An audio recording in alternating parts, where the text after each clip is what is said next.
That's weird. Hey, Will, you look a little confused. And why are you so sweaty? Oh, it's nothing. I'm just, usually John says hello to me right before we do Cinemaholics, right here in this room. He says, "Hey, Will," all smug, and I say, "Hey, John," enthusiastically. He starts saying things I never understand, but just sort of go along with. Wow. Sounds like an odd thing you two do for a film review podcast.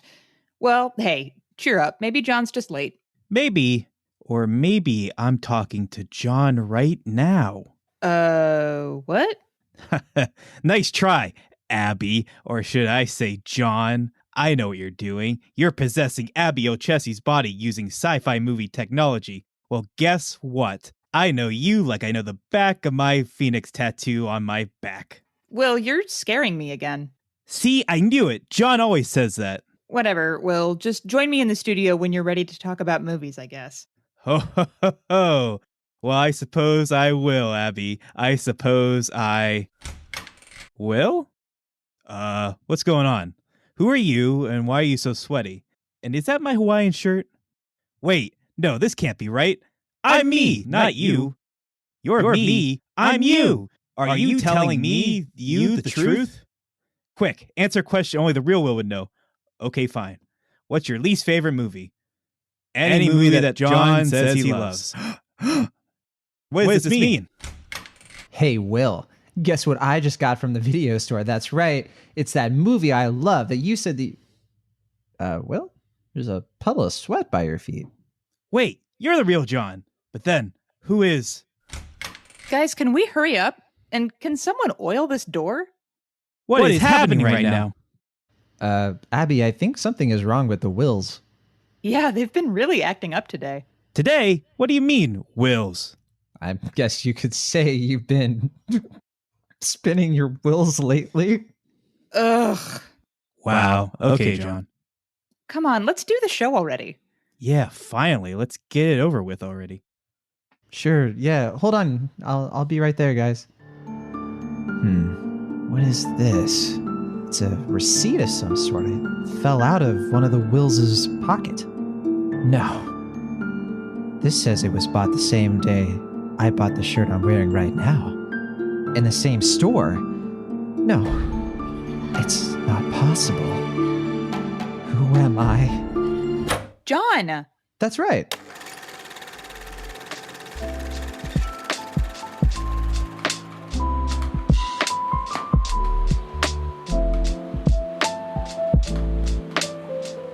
Welcome once again to Cinemaholics from the San Francisco Bay Area. I am John Negroni, box office columnist for Atom Tickets and editor-in-chief of Cinemaholics.com. And look, from Pittsburgh, Pennsylvania, he is a pop culture writer for Cinema Blend. He also reviews films for Cinemaholics.com. It's Will Ashton. Hello. From Kansas City, she is the film editor for The Pitch.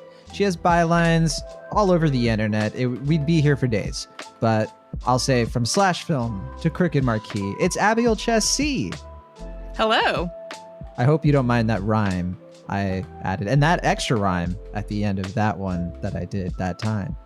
Sorry. It was creative and lovely. You can find more episodes of Cinemaholics, but not more rhymes, unfortunately, including our full archive on Cinemaholics.com. Although I guess there is a review I did once that was in rhyme, but I don't think it was for Cinemaholics. Yeah, I think it was the Cats one, and that was for a different website, and that's a story for a different day. But anyway, you can write into the show anytime by emailing us cinemaholicspodcast@gmail.com, and you can support us directly by becoming one of our monthly patrons on patreon.com/cinemaholics. If you become a patron today, you get access to exclusive bonus podcasts, which we will talk more about in off topics because we have a new episode out as of this recording. But yeah, we have a packed show for you all this week. We're talking about a few films that are definitely worth talking about. And before we get into it, first, off topics. Extra Milestone, our film anniversary podcast hosted by Sam Nolan, put out the newest episode this past week. Will, you were on that episode, so take it away, man. What did you guys talk about? Sure, yeah. We talked about three very different but very similar movies.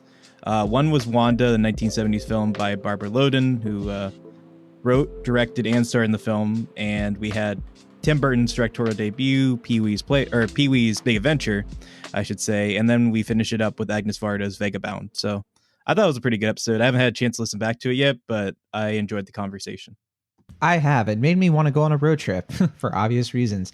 And yeah, it was a fun listen, especially just listening to the audio of Pee Wee Herman's Big Adventure. The trailer was pretty delightful, as was your opinions on it. But also our patron exclusive podcast I alluded to earlier, Game Over Man, the episode 2 just came out where Sam Nolan and Adonis Gonzalez review Aliens, the James Cameron film that came out in, I believe, 1986, if I'm not mistaken. That episode is live right now on our Patreon, link in the show notes. Just have to become a patron at any level to check it out. And by the way, if you are on our Patreon or if you are just a fan and want to email us for some merch, you can do that right away. You can get merchandise on our Patreon. You can reach out to us. We have hoodies, we have mugs, we have shot glasses, we even have t-shirts, which I know pretty rare, but all that stuff is available. It's basically stuff but with our logo on it. It's not like the most exciting merchandise in the world, but we're trying. And that's it. That's all the pluggy stuff. Let's talk about the movies we're not covering this week, because there's a few. I mean, we don't always talk about what we don't talk about, but this week it's kind of important to bring up because there are 3 releases that were, you know, they're ones that maybe some people might have expected us to get into. The first one is The Glorias, which is a film that premiered at Sundance. It stars Julianne Moore as Gloria Steinem, but also Alicia Vikander plays Gloria Steinem. And it's a movie I saw months and months back.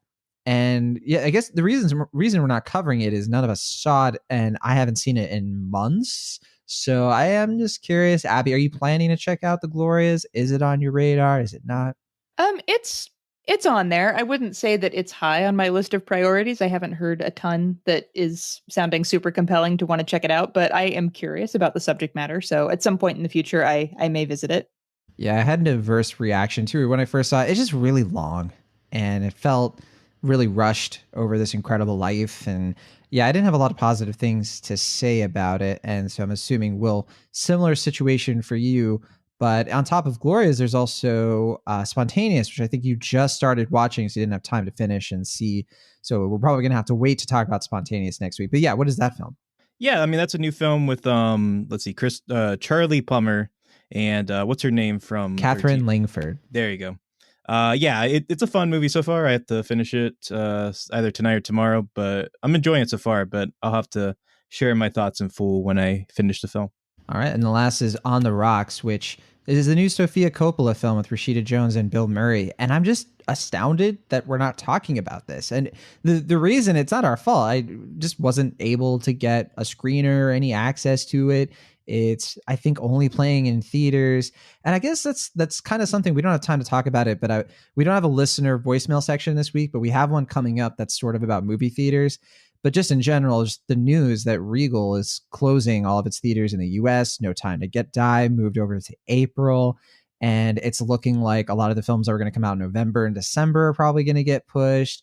I'm curious, Abby. I mean, you know, we didn't really plan to talk about this. I don't want to really dive into it deeply, but what do you make of what's going on right now with the theatrical situation? Because I'm frustrated, to be honest. Yeah, I would say that I'm pretty disappointed that that's happening, but I'm also not super surprised.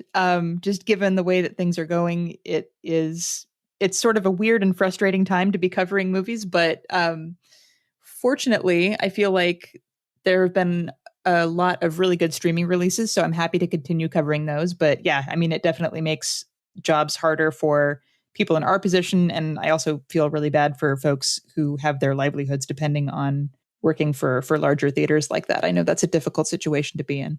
Yeah, our very own Sam Nolan, you know, works for a movie theater, and yeah, this has been super trying for him, obviously. And Will, you work for, you know, the movies, the theatrical experience, and yeah, I'm sure you're probably not loving this, but I guess you're more in the indie art house scene. Yeah, that's correct. But yeah, how are you feeling right now? I mean, I don't think you were surprised either, right, about No Time to Die. But yeah, what do you think is going to happen next? Oh, I don't know. But yeah, I don't know. I wasn't surprised to be sure. It's just like another thing to pile onto 2020. It's just like, yeah, of course. the theaters are going to stay closed, or they're going to probably start closing more as far as the chains like AMC and whatnot. And yeah, it's going to be a pretty bummer year movie wise, I think, for the rest of 2020. But I'm hoping, like Abby said, some good streaming stuff still comes out. Obviously, we have a few Netflix films that are going to be coming out pretty soon. They're worth recommending, hopefully, and obviously what I'm looking forward to seeing. But yeah, as far as the theatrical releases, it's going to be a 2020 at the earliest situation, which is disappointing, but nonetheless what you can expect from this year. Absolutely. Yeah, I think what's going to happen next on that front with the streaming is we'll get some stuff. We'll probably get some Netflix movies. Some will be good, some will be bad, some will be okay. I'm nervous about there being a drought of releases, because if production doesn't really kickstart anywhere and they're not able to make films again, I mean, what are we going to do? Like, I mean, what does this show become? There are some films that are being made right now. Yeah. I mean, obviously way less than a normal year, but I mean, I don't think it's going to be completely a drought for the future, but it is going to be weird in 2021 and certainly 2022. What's going to be movie watching and what are we going to see?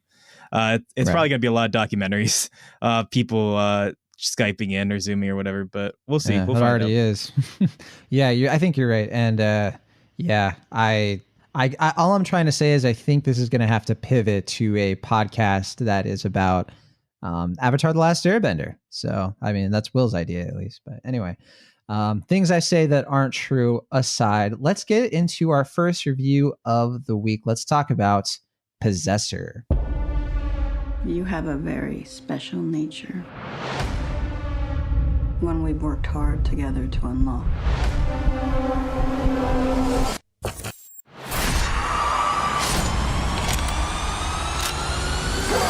Pull me out.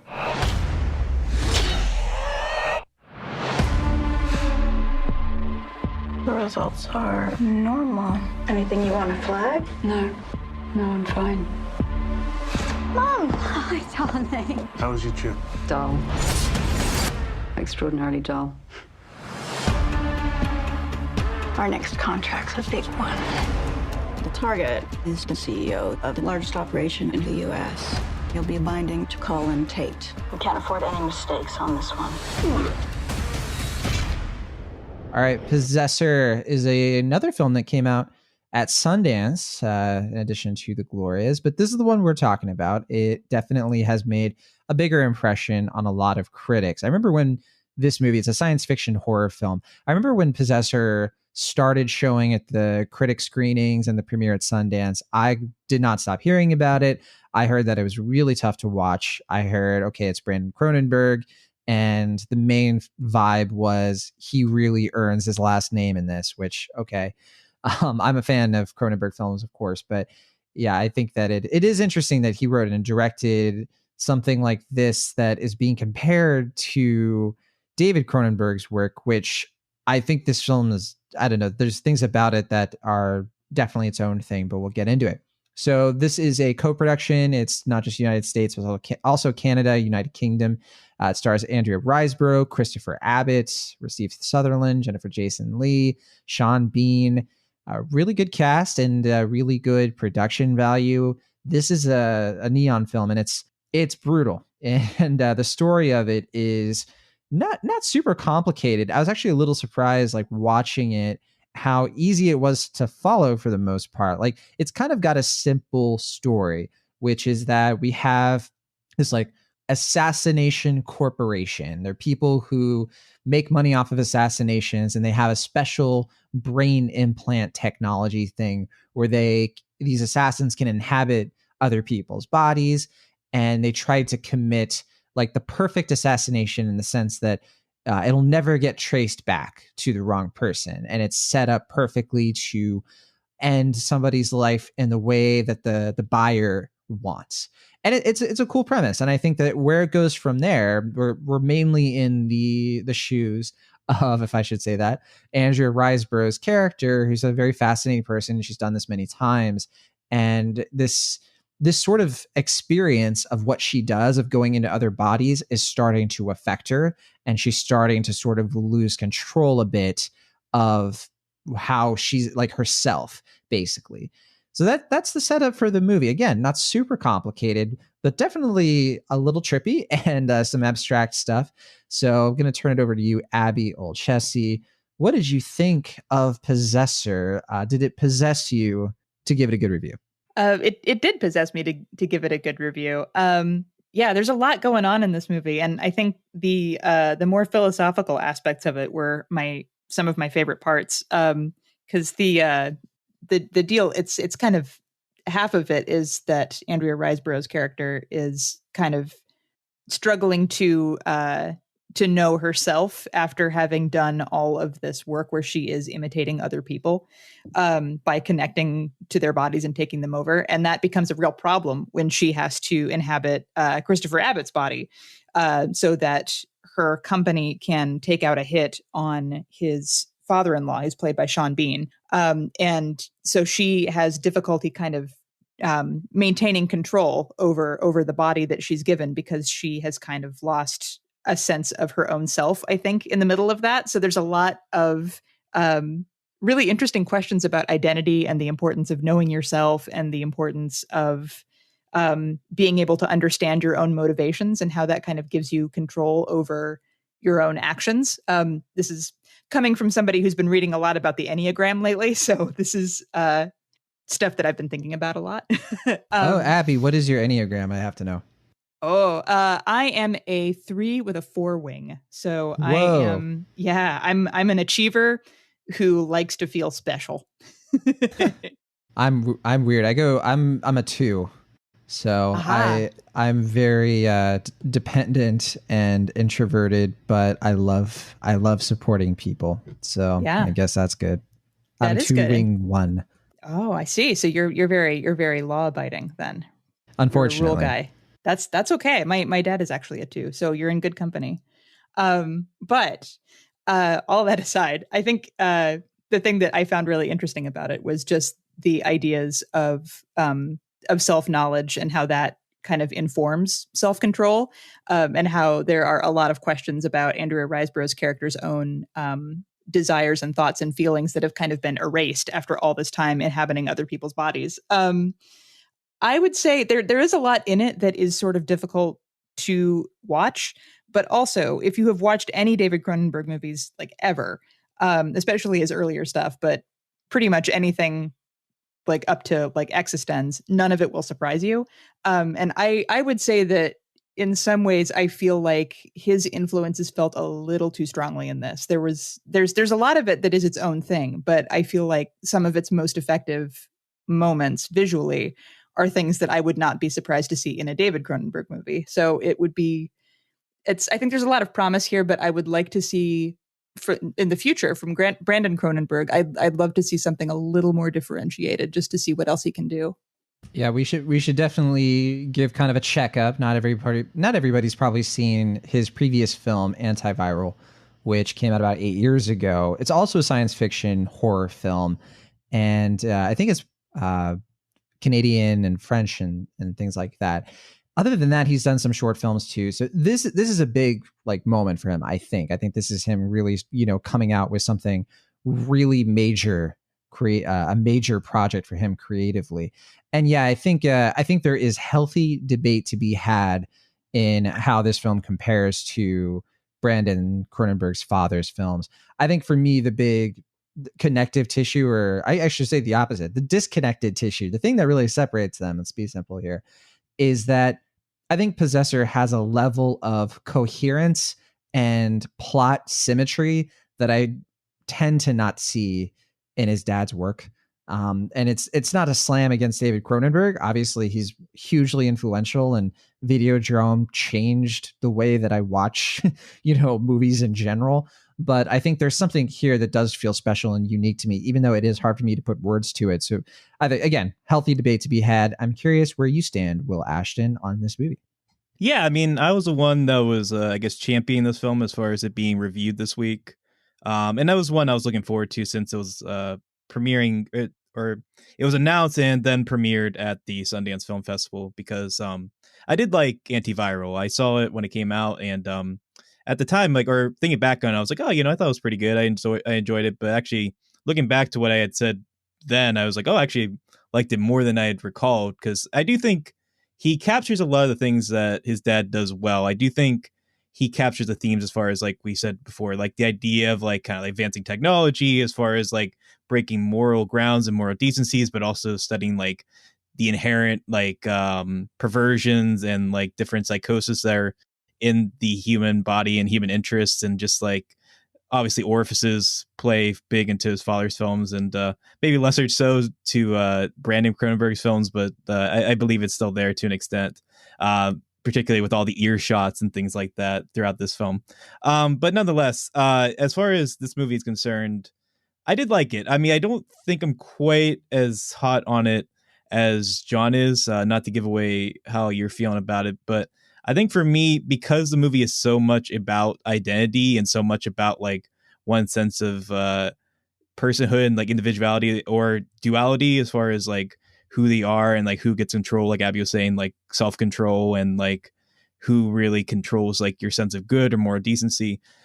Those are all really compelling ideas. And I think obviously he does it well. I really like key parts of this a lot, but it's also hard when you make a movie like this to have your own sense of, identity. And I think, as we've been saying throughout this review, like the fact that we keep evoking his dad's name can't help but make this feel a bit like a pache in a way that I don't think it's bad. Like, I obviously think this is a well-made film. And then, as you were saying, like, I think the art direction, the performances, the off-kilter cinematography, and different things like that really stand out and showcase a filmmaker who, even coming off of his first film, which I liked, shows more confidence and more like control as far as his understanding of the medium. But I still think he's still coming into his own as a director. I don't quite see that narrative coherence, I guess, that you're referring to, John, quite yet.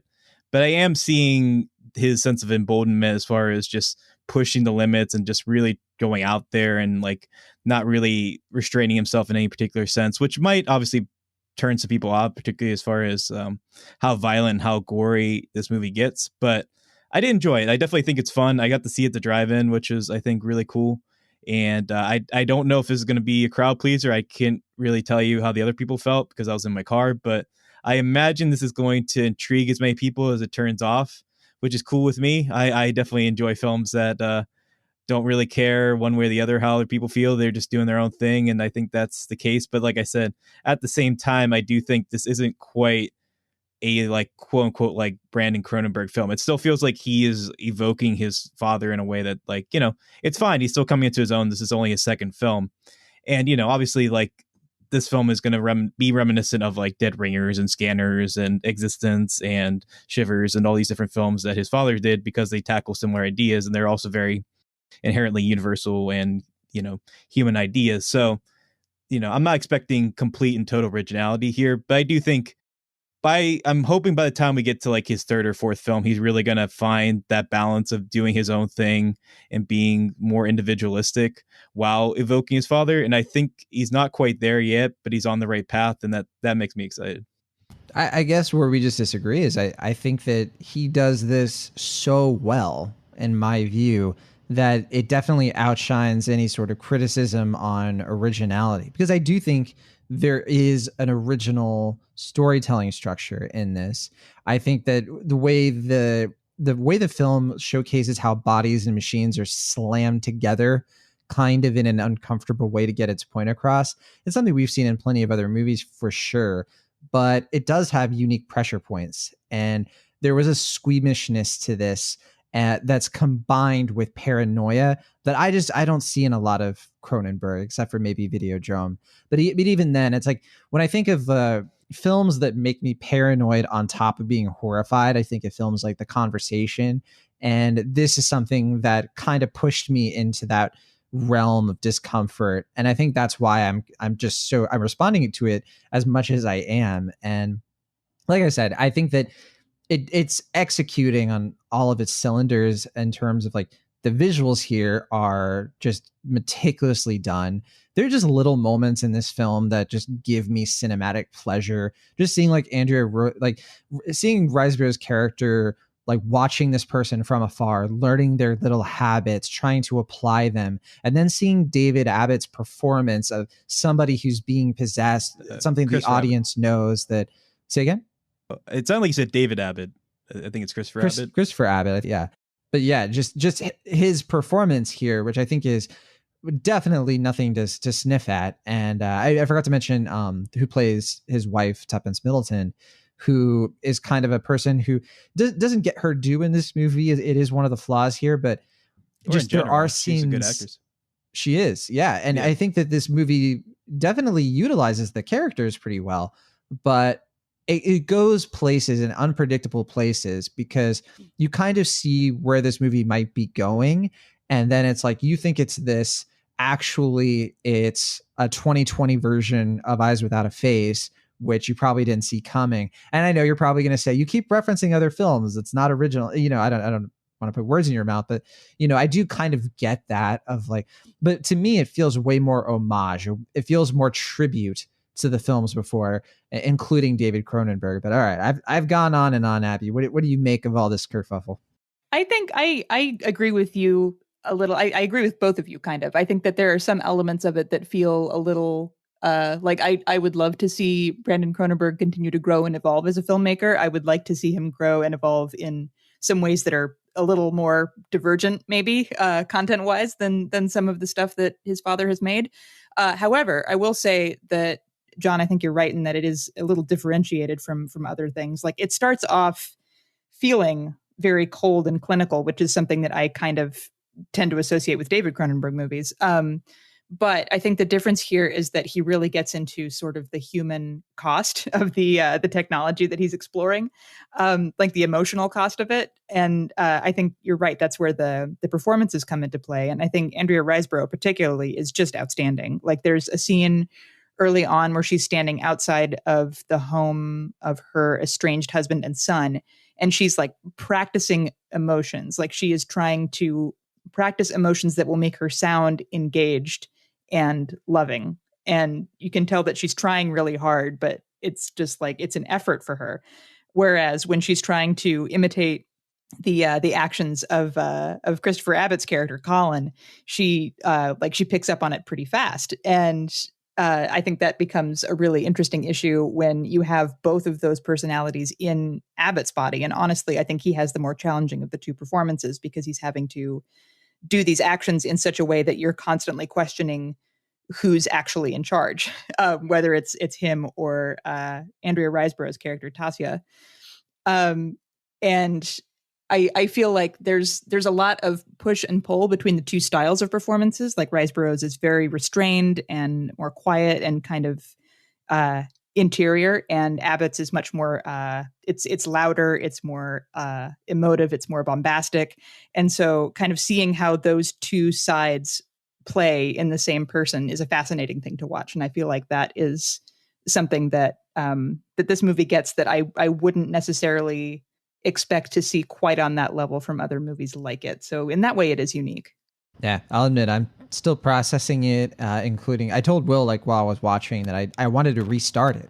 Like, there were just things about it that were provoking me generally. And I was already feeling like I was ready to start over and then rewatch it before I'd even finished it. And I just think that speaks to just how the film like brought me along on this, to me, fascinating sci-fi exploration of the human mind and how it works, and how, you know, what pushes us to violence, and just how brutal, you know, the world, how brutal and unforgiving the world can be. And I just really appreciate those limits. Well, that you mentioned how it pushes those limits, I really appreciate that on like such a deep level for this movie. So yeah, I'm a big fan. But yeah, we'll get into your final thoughts and grades. It sounds like you're teetering on disappointment to me and mild disappointment to me, but that's all right. No, I mean, disappointment's not the word I would go with. I just think my expectations were maybe a little higher than I should have gone in with this.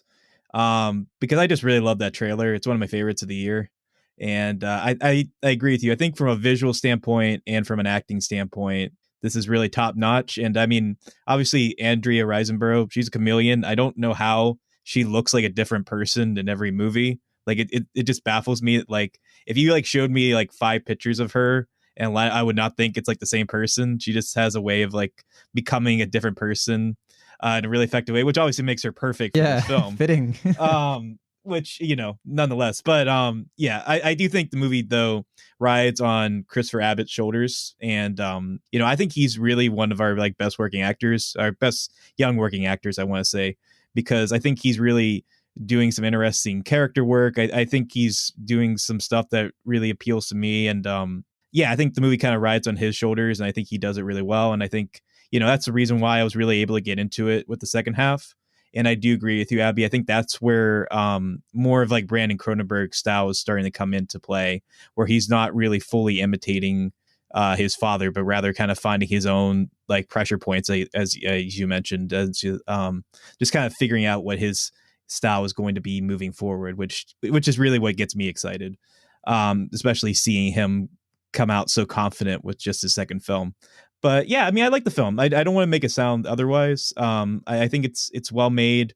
I don't think it's going to have a wide audience, but I do think the people who tend to like this type of thing are going to enjoy it. And they are, obviously, because I'm seeing the reviews and it seems like a lot of people are really favorable on the film as far as the people who enjoy it, which is good.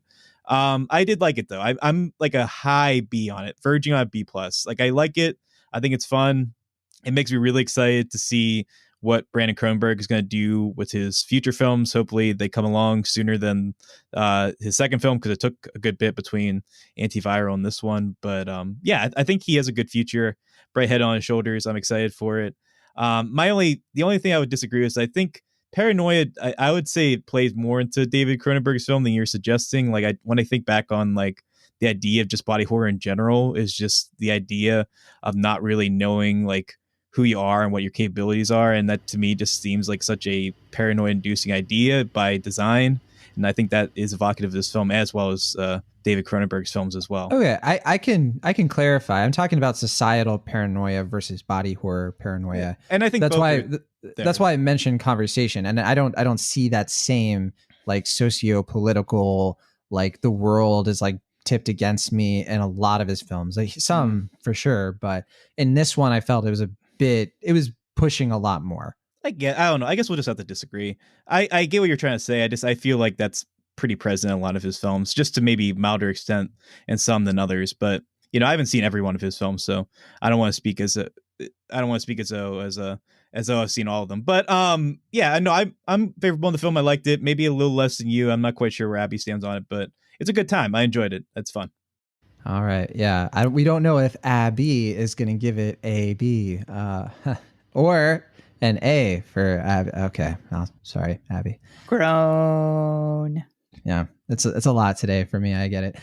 Yeah. I'm a big fan of this movie. I'm an A-, really high, like could verge on an A. I want to rewatch it. And I think it's because I think it just really landed all of its punches with me. And I have to agree with the sentiment. It's not for everybody. I think that's pretty clear. I think people should watch the trailer and decide for themselves if this is something they want to get into. But I think the sentiment that's been brought up is true, that you know what you're in for with this movie. And I'll say with Christopher Abbott too, I think it's kind of funny. We mentioned him in kind of where he's at as an actor right now. Obviously, his career is really blossoming in the indie scene, especially. And I think that it's kind of funny how his first film was Martha, Marcy, May, Marlene. And we just talked about the follow-up to that on the show not too long ago. So fun synergy in the Cinemaholics podcast world. So yeah, again, though, for Possessor, A-. I think this thing is basically a slam dunk. And as you all know, I love sci-fi horror. So I'm easy to please when it's done really well. And so that's definitely the case with this one for me. But Abby, finish us out. What is your final thought, your final grade, all that stuff? Yeah, I'm teetering between a B+ and an A- myself. I think I'm probably going to go with A-, just because I like the ideas that are presented in this so much, and that really overrides any other qualms that I would potentially have over like originality or any of the other stuff that we've discussed. I think the performances are really strong. The visuals are very impressive, and there's definitely a very clear vision at work here, and also I like the way that it tackles all of these really interesting philosophical questions in a way that is dramatically compelling. So, yeah, I think an A- for me is a solid bet. All right, so double A- for me and Abby. I guess I see a little B over there in the corner from somebody, who knows. It's from Will. I'm glad you both liked the movie. I'm glad you liked it, Will. I wish you had liked it more, but I totally get where you're coming from with your criticisms. And with that, we should say too, Possessor is currently playing theatrically, I think, in the United States and Canada. Very, very limited release here. It should be available on VOD, though, within some time. Definitely recommend you wait if you're interested in seeing the film to check it out that way. I don't think this is one that's you need to necessarily rush out to the theater for reasons that are pretty obvious. Oh, I forgot. Drive-ins. Yeah. Those are a thing. Because that's how you saw it, right? Yeah, I was going to say, it's really fun at the drive-in. I would recommend seeing it that way. I mean, keep in mind who you go with, because, they may not be along with it. But, yeah, I mean, I enjoyed it. I think it's fun to see us on the big screen if you can. Obviously, drive-ins are much safer right now than regular theaters, and I think it fits the format. So, yeah, I wouldn't dissuade anyone from not going to drive-in. But regular theaters, yeah, VOD is probably the better way to go right now. I want to bring up real quick before we get into our next film. I just went to the drive-in last night with some friends, and we saw social distancing, of course. We saw Indiana Jones and the Temple of Doom at the drive-in, and that was a fun watch. That's always been a movie that I've always felt is like very random, and just how it, like, I don't know, it just feels like such a footnote adventure for this character, and the story of it is just kind of. I honestly, I think it's kind of dumb, but on the big screen, in drive-in format, I actually kind of recommend it. It was pretty fun to watch. And obviously Harrison Ford in his like ripped tank top is definitely, that's a look that I think you should always be going for. That said, rewatching it, obviously the short round stuff is kind of weird, but it did kind of make me think, what if we could get an Indiana Jones movie, like a new one, where instead of Indiana Jones, it's short round all grown up, and he's played by Henry Golding. So it does not sound like anybody else is into that idea. So, okay. I think I heard that pitched somewhere else as like a similar idea, but I'd be sure. Yeah, I agree. I think I've heard something similar in a different format. But yes, I agree that adult short round would be a fun thing to catch up with. I would like that very much. Anyway, let's get into our next movie. Let's talk about Dick Johnson is Dead. This is a new documentary. I have not seen this. This is yet another Sundance. This is a lot of Sundance, actually. I think every movie we're talking about is Sundance. It just dawned on me. Yeah. This is one of the ones I did manage to see, but I've heard super great things. This is directed by Kirsten Johnson, and which, if that sounds like Dick Johnson, you will find out why in a moment. But yeah, I did not get a chance to see this at Sundance. Didn't get a chance to see this here. I think that this is available on Netflix, right? So pretty accessible. One of the more accessible releases we're talking about this week. But Abby Olchesty, what is Dick Johnson? What is Dick Johnson is Dead? What is it about? And should we be watching it? Yeah, this is on Netflix. It actually premiered on Netflix on Friday, I think, which is really exciting. I'm very glad that people will get an opportunity to see a movie of this caliber in such a wide and easily accessible way. So Dick Johnson is Dead is kind of a documentary memoir by Kirsten Johnson, who is Dick Johnson's daughter. Kirsten Johnson is a cinematographer and also becoming a very well-known documentary director in her own right. Her previous documentary was a film called Camera Person that kind of compiled footage from her experiences over her 25-year cinematography career. And it's a fascinating piece of work and has gotten a lot of really great praise, and rightly so. So this is her follow-up to that. And it's her experience with her dad as he is kind of declining from Alzheimer's disease. And so she decides and kind of collaborates with him on a project that will potentially kind of take some of the sting out of his death, his eventual death, and the knowledge that he is kind of losing losing his memory and his faculties a little bit. So she films a series of scenes in which her dad dies suddenly and accidentally. And these are all like really abrupt and very funny moments. So like the first one comes in just like a few minutes into the film and he's crushed by a falling air conditioner. There are other ones where he like gets whacked with a board full of nails, like dies in a car accident, falls downstairs, like all kinds of really small, short and unexpected little scenes. And there are also in between those scenes that she shoots that are kind of imaginings of the afterlife, of what it will be like after Dick eventually passes on. And there are these really touching scenes of just like this brightly lit kind of heaven where he gets to sit in his favorite chair and eat as much chocolate cake as he wants because chocolate cake is his favorite food. And he's reunited with his wife, and his club feet that he's had since birth are healed by Jesus. So like lots of scenes like that. But in between, you have all these moments that are actual reality of him as he retires from his psychiatry practice and leaves his home in Seattle to move in with his daughter and says goodbye to his friends. And as his daughter, Kirsten, just kind of lives with the reality of the fact that her dad is at the end of his life and what it's going to feel like after he passes away. And knowing that that losing him is going to be a really long and drawn out process because her mother also died from Alzheimer's disease. So they're having to understand that reality is going to be very long and drawn out, and they should prepare for some pain and frustration because of that. So there's a lot of relatable feeling here that I love a lot. I think if anybody has had to live through the death of a beloved family member, or even if you've just like thought about it for a couple of seconds, I feel like there's a lot in this movie that can resonate with you.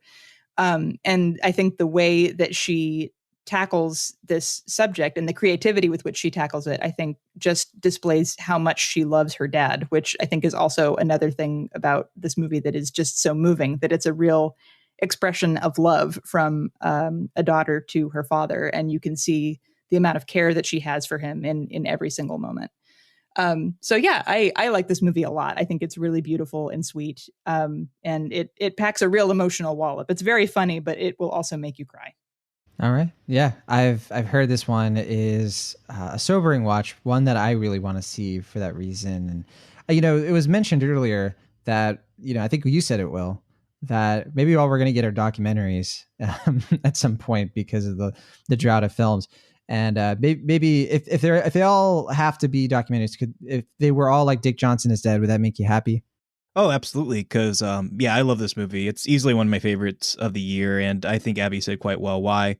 The only thing I would really want to add is that I think for me, in addition to everything that Abby said, something that really makes me love this movie so much is that it is such a celebration of film and art and creativity, as far as like the idea that when you have art and you have a film, like in a sense, like as long as you have the film, the people in it aren't truly gone, which is something that I've really come to appreciate with time. Like the idea that like, especially as we start losing a lot of like actors and people that we really love and revere, sometimes even like kind of shocking and unexpected fashions, there is some comfort in knowing that like a film can keep their life intact in some fashion, or at least like keep their memory alive in a way that is really powerful in retrospect, I think, and even in the moment in some respects. But as far as this movie, it does evoke two recent films from last year that really moved me as well, which were The Farewell and Our Time Machine, which is another documentary and kind of a similar fashion as far as exploring a filmmaker trying to use his art to make sense of his father's illness and memory decline. And so if you really want to just cry your eyes out, that's a triple feature for you to watch. I think this movie is fantastic. I really love how emotional and resonant it is. But in a way, like Abby said, it's not like, completely depressing, but it is also, a very sobering watch in many respects, but also quite heartwarming and endearing as well. And it really spoke to me, and it's basically everything I love about film in one very sweet, lovely, personal package. And I hope it gets a wide audience because I think this is some of the best filmmaking you're going to see this year. I vaguely get the sense that you both want me to watch this now, which, good luck. I've been super busy. Forgot my Netflix password. No, obviously I want to see this very badly. Just did not get a chance. And then also the movie that I squeezed in, I wanted to see something else so we could cover it for the show. But yes, Dick Johnson Is Dead is absolutely on my radar. You both have said a lot of really great things about it. And it sounds like your grades are probably going to be pretty high too. So Abby, where are you at with this film grade wise? Yeah, it's an A. Can we do A plus? It gets my highest. Whatever grade, you want. I love a lot about this movie. I can't really think of anything to fault it. It's a very personal document, and it's personal in a way that can still resonate with pretty much anybody who watches it. It's very sweet and lovely and therapeutic, and yeah, I love it. I love it a lot. Awesome. Will Ashton, tell us all about your C plus. No. This it's a very, very high A minus for me. It's verging on A. I don't know. Maybe as time passes, I'll give it the A, but for right now, I'm a very high A minus on it. It's just like Abby said, it's a very sweet, moving film. And I wish I got to see it in theaters. I believe, Abby, you got to see it at a film festival earlier this year, pre-COVID.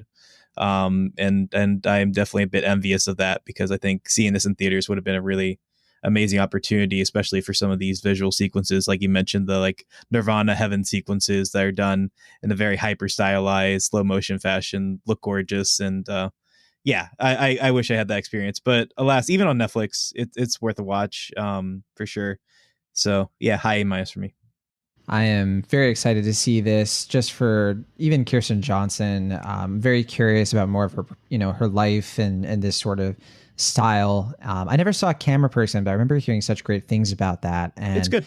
Yeah, I definitely am even more curious about that film as well. Sounds like it would probably be a good follow-up. But Dick Johnson Is Dead is currently available to stream on Netflix. Sounds like, according to Will and Abby, you should be prioritizing this one while you're still alive. All right, let's talk about another streaming film and another Sundance film that came out this past year, and it's called Scare Me. It is kind of a horror comedy, I guess. It is written, directed, and produced by Josh Rubin. This is his first film. And, you'll recognize one of these actors pretty quickly because of her appearance on a much bigger property. If you've watched season 2 of The Boys, you have been introduced to Aya Cash, who comes into that show as one of the new center characters. And Aya Cash plays a character in that called Stormfront, who, whoa, if you've seen the show.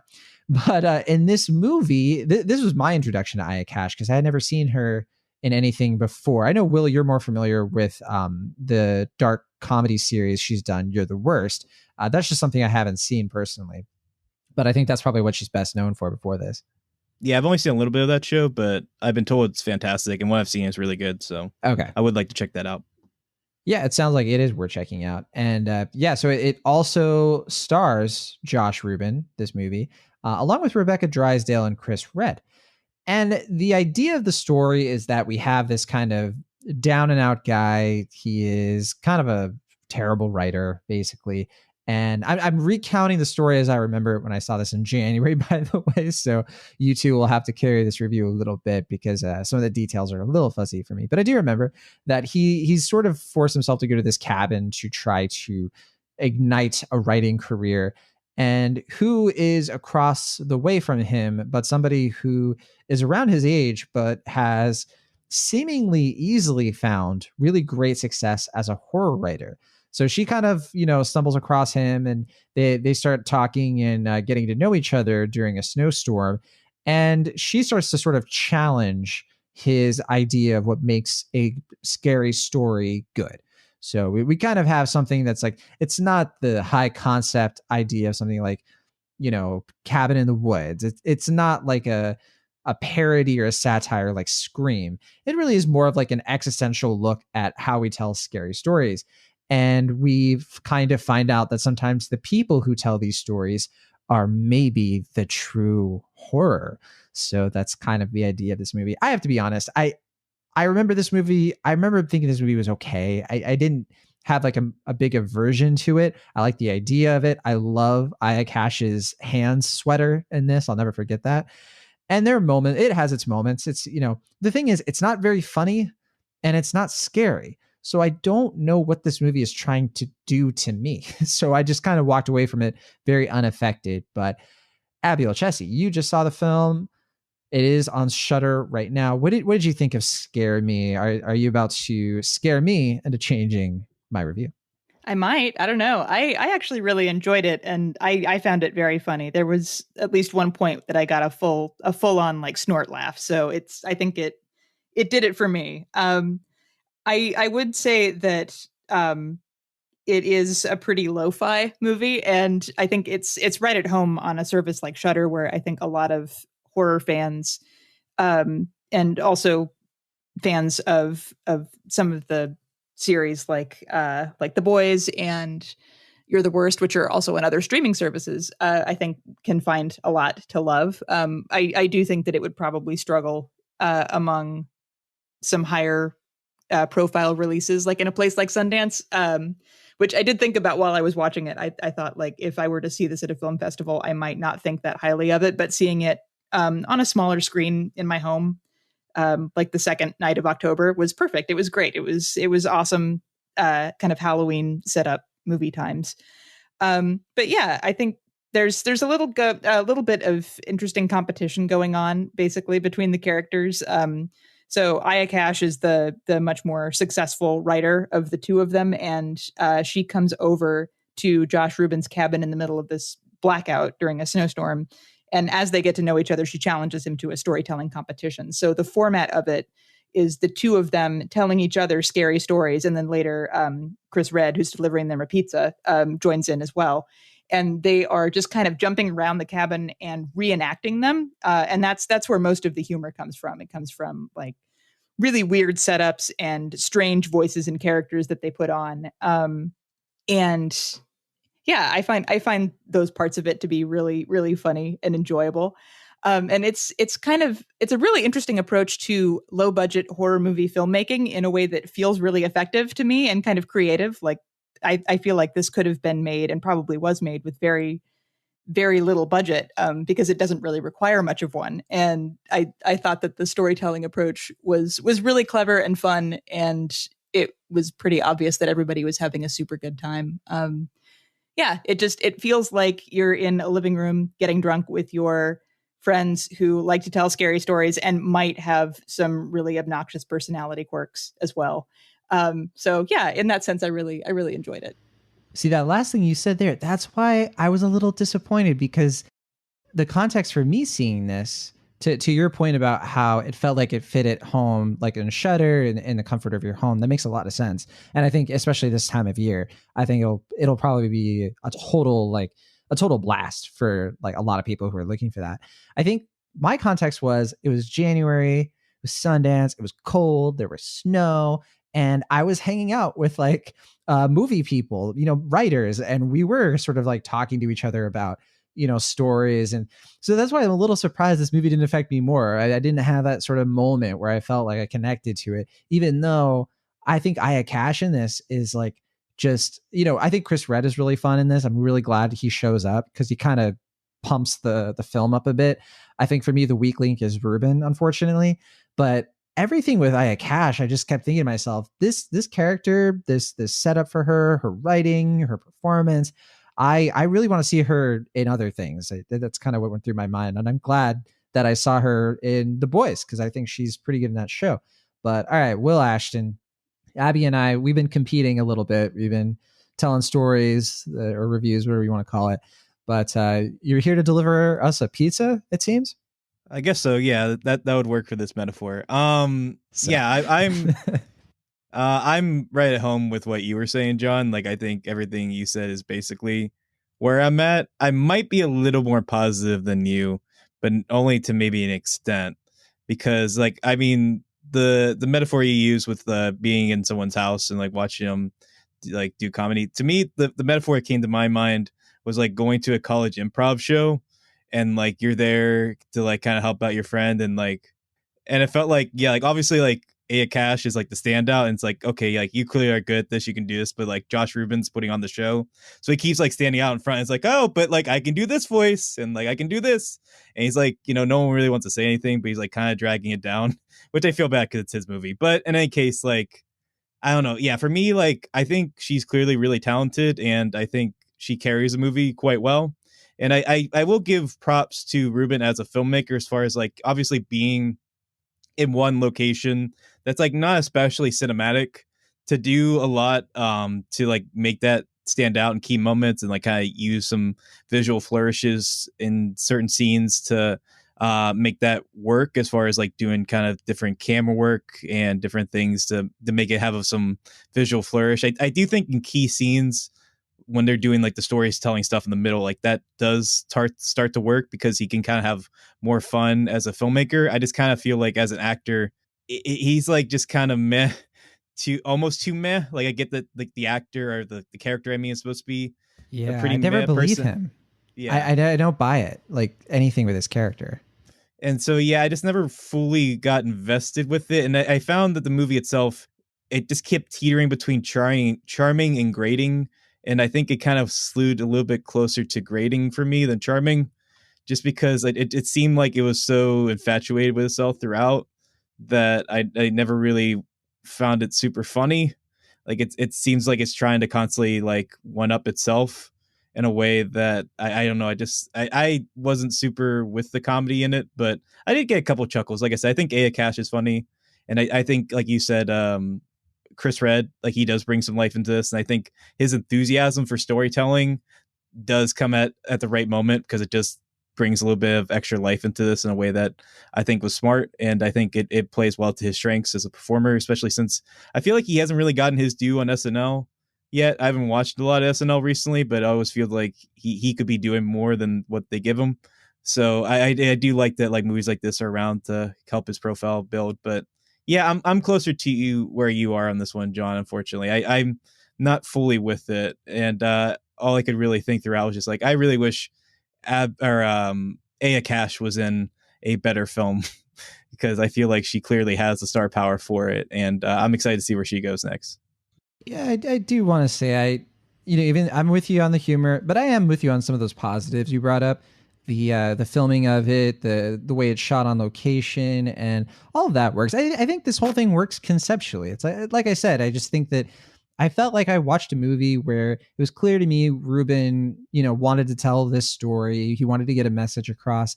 I just wish I had personally been a little bit more entertained. But Abby, yeah, it sounds like with you were entertained by the humor. It sounds like just like the vibe of this film, you were definitely in the right temperament for it, and which I'm a little jealous. And so I'm kind of, I probably sound more negative than I really am. I'm not super negative on this film. I think there are things I appreciated about it a bit. So yeah, if you want to maybe defend this film a little bit, Abby, we can get into our final thoughts and grades on Scare Me. Why do Will and I need to chill out here? I feel like I keep having to ask you that, Abby, because this keeps happening. I know. Yeah, this is the second time that I've been kind of disappointed in both of you. Shame. No, not really. I totally understand that I feel like it works really well as a concept, and I like that concept a lot. I think that there are some story elements that are a little lacking that might not take too much work to kind of shore up. And I don't know, maybe it's because the movie wants to live in a comedic space for so much more of the runtime, but I feel like there is a little more complexity that could have been there.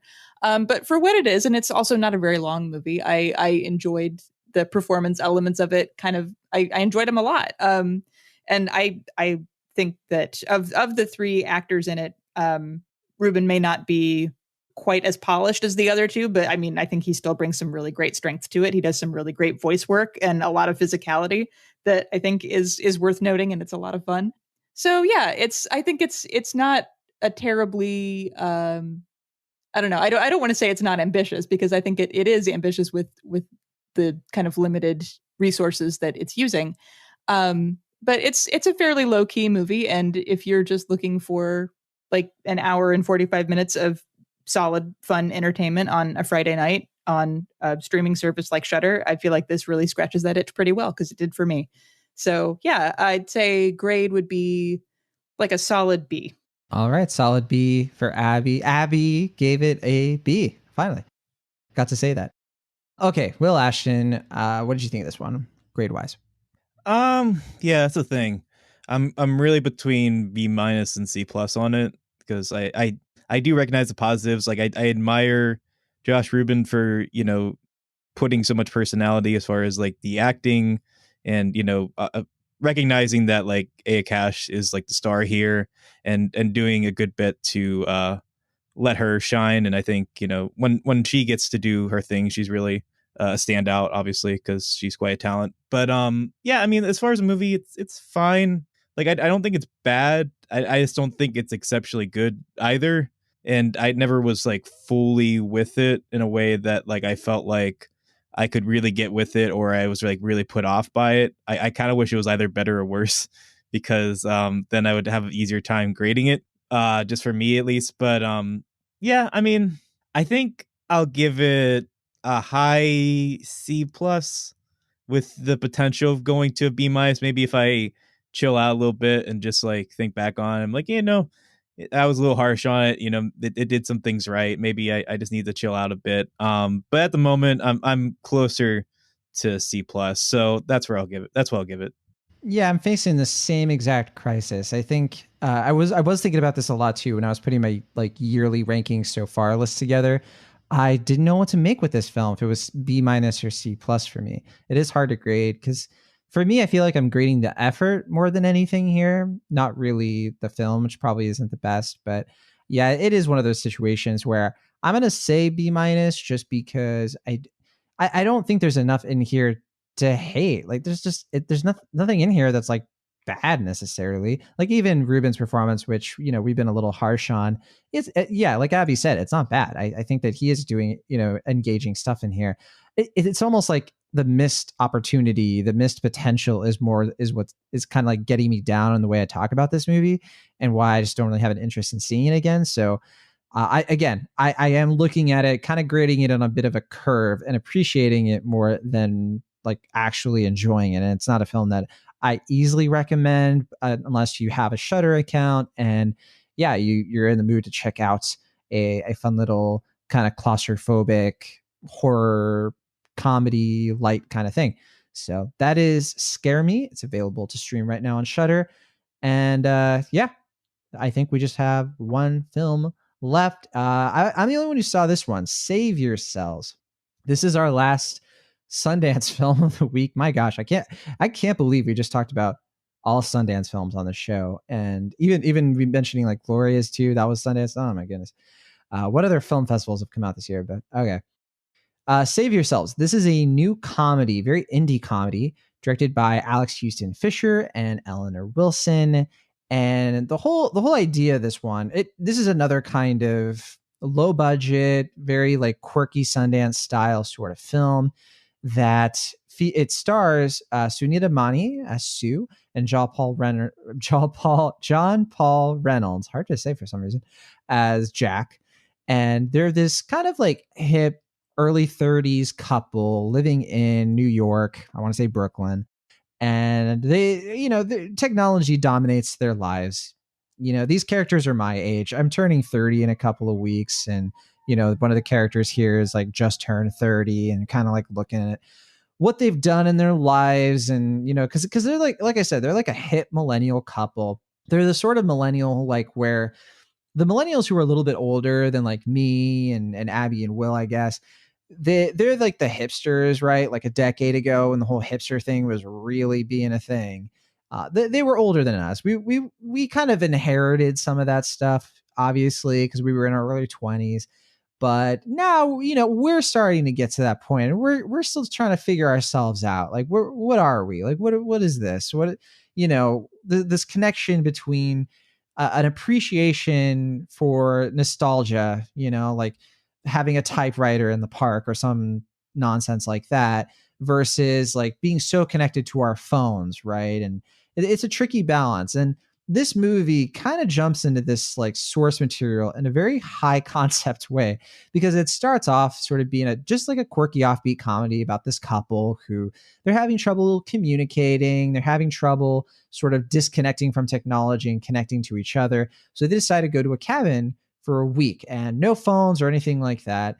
And while they're bonding, there's some like weird stuff that they start to notice here and there. There's like a meteor shower that looks a little questionable. At one point, they hear like gunshots and screaming, and like, oh, maybe it's hunting season. And the big joke here is that the one time that they aren't looking at their phones, they find out that the world is being invaded by aliens.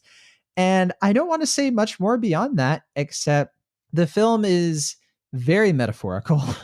It's very much about millennials sort of facing an existential like catastrophe on planet Earth. Maybe to other generations that sounds extremely dramatic, but I think something that does separate our generation from Gen Z, from Gen X, from the baby boomers a little bit, probably not as much Gen X, but something that really separates us is how like freaked out we are about the world, because we're the ones who are like getting a little bit closer to like, oh, like senators are going to be millennials eventually. Like we're going to we have a lot of messes to clean up as a generation. And we're kind of we're very like upset about it. Like climate change is obviously a big deal. There's all of these things that our generation is looking at, very worried. And this movie is sort of looking at that in a silly way, but in a silly way to get its point across.